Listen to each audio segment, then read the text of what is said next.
Hi, this is Carla with WTI. Now, I want to share with you guys my all-time favorite mascara.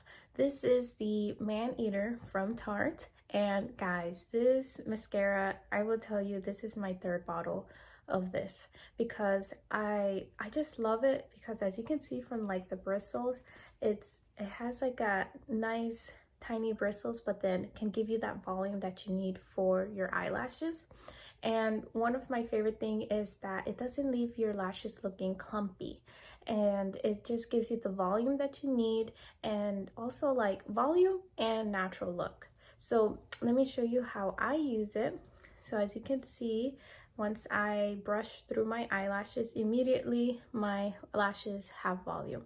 And as I mentioned earlier, it doesn't leave any clumpiness, it leaves it clean and natural. And my lashes are just looking so nice and I like it a lot. It doesn't smudge, it's very easy to clean in case you mess up. And yeah, this is it. This is my mascara. So if you're looking for a mascara that gives you that volume and you want something that spreads evenly on your eyelashes, I highly recommend the Maneater from Tarte. And that is my point of view.